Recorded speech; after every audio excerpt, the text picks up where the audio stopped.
All right, let's get into it today.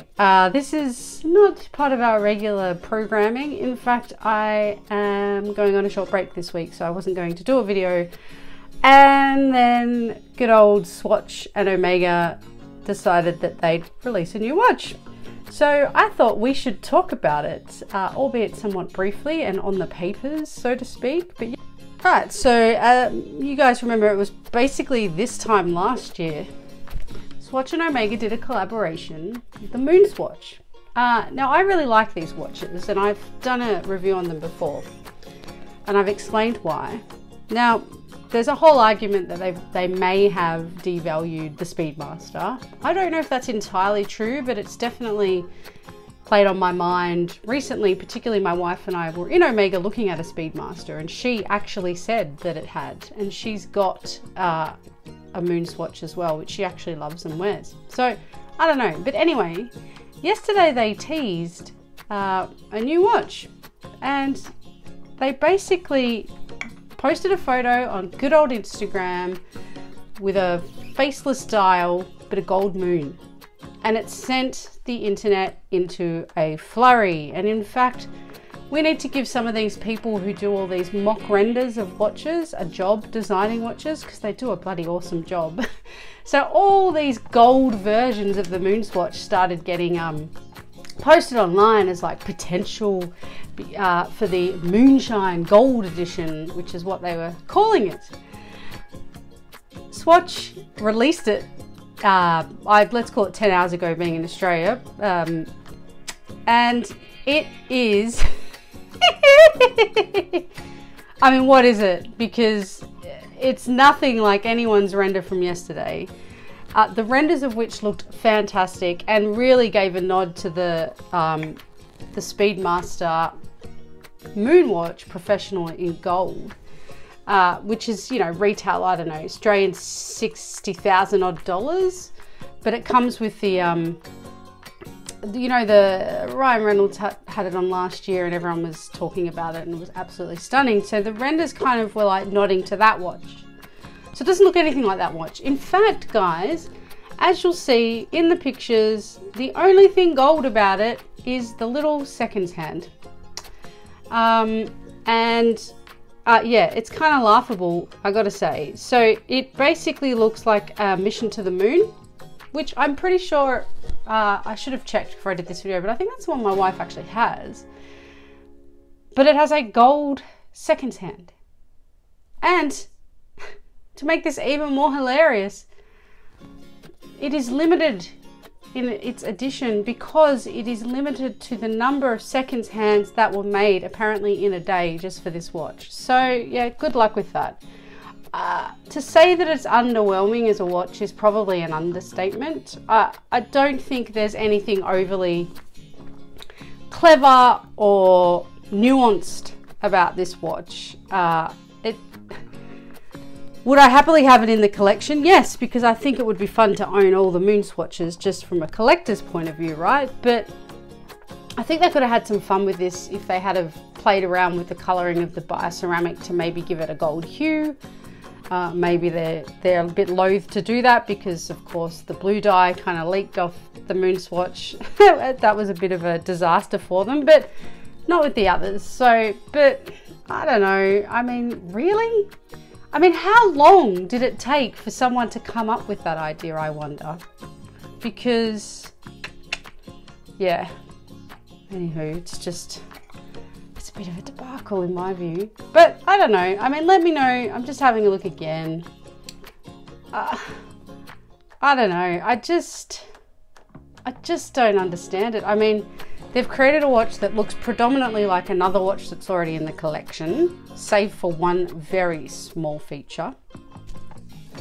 They've made it limited edition in circumstances where these watches are very scarce anyway, for the most part.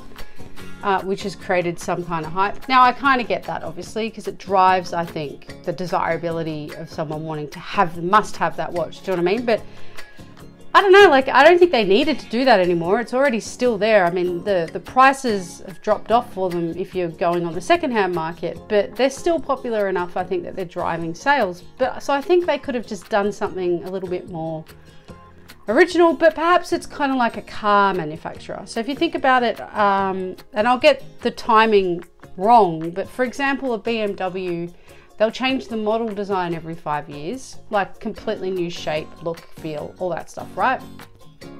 But in between then, they do some really modest upgrades to the look, feature and style. They might, you know, change a line on the grille or just something that's like a little tweak, but it's not a complete change of the car. And then they'll call it a refresh.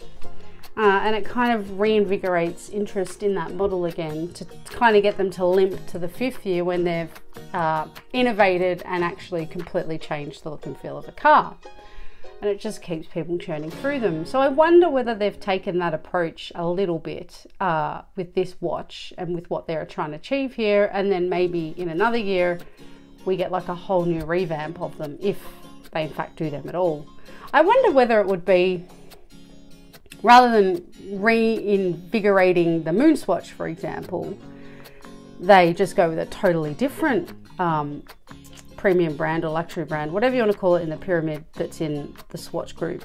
You know, so they move away from Omega, or maybe they go with the Seamaster or something. I don't know. It would be fun if they picked a different brand in the pyramid. So, I mean, there's Breguet, Blancpain, Harry Winston, Glashute Original, like, I don't know. I mean, it's not just Omega that's kind of sitting there. There's so many others that they could just be like, how about we have a bit of fun with that watch? And they could pick something that's not even as popular as a Speedmaster, but has style and panache, that they maybe want to introduce a whole other generation of people to, you know, a watch brand that's not as well known, but is still very... they could still have some fun with from a design point of view, to get people interested, to then maybe get them in looking at that brand. Again, I don't know. It's all speculation, of course. I suspect Tissot they might not, because that's kind of the price point a little bit lower, but I mean, I still love the Omega, the Moon Swatch collab. I mean, I just always keep coming back to the point of, well, I had to have one anyway, and I have an Omega. But an Omega for me, particularly growing up, you know, I didn't have a lot. So watches like that, or watches like a Panerai, was something I could only ever dream of having. You know, and I know I'm very fortunate that I've got those watches and worked hard for them. But like, to go back in time to that younger self who couldn't, you know, was dreaming of that watch and couldn't afford it, but could afford a Moon Swatch, I just think that's why that watch is brilliant to me, honestly, because I would have just felt so good about myself, you know, in getting a watch that was linked, no matter how loosely, to Omega. I just think that is why that watch is genius to me. I don't care what anyone else says. You know, of course, everyone's complained about quality issues, but at the end of the day, it's a Swatch. It's a Swatch, but it's a collaboration with an aspirational brand, and that's what I thought was very cool about it. And that's why, in my view, I don't think it devalued the Speedmaster for me. I think it just would have made me, had I not had an Omega, go, I still want a Speedy, but at least I get to wear this in the meantime. So that's why I kind of think, go and have a bit of fun with like a Blancpain or a Breguet. Like, how cool would that be? I mean, you could even have a bit of fun with the Longines, I guess. Like, I don't know, but and a Glashute. I mean, Glashute originally is like a brand that I didn't really know anything about until I got into watches. And so introduce these brands to people who might not also know, but because we know they're great and what they look like and the style aesthetic and all of that, you could have some real fun. But don't put out some piddly little watch with a bloody seconds hand that's got gold. I mean, come on.